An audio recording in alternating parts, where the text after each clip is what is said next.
Here are some common table manners. Wash your hands before sitting down to eat. Wait for everyone to be served before starting to eat. Use utensils appropriately.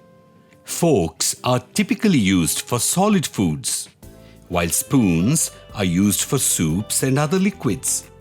Knives are used for cutting and spreading. Chew with your mouth closed and avoid speaking with food in your mouth. Take small bites and eat slowly. Avoid slurping or making loud noises while eating. Keep your napkin on your lap and use it to wipe your mouth when necessary. Keep your elbows off the table while eating. Do not reach across others' plates. Politely ask for items to be passed. Do not play with your utensils or food. Practice good posture while sitting at the table.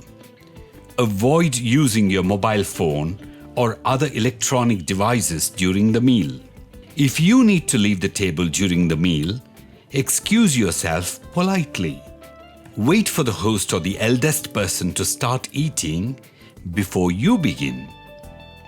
If you are a guest, wait for your host to indicate where you should sit. Thank the host or hostess for the meal. Offer to help with clearing the table or doing the dishes if you are a guest. These are just some general guidelines. Table manners can vary slightly depending on cultural norms and specific dining situations. Good luck and happy dining.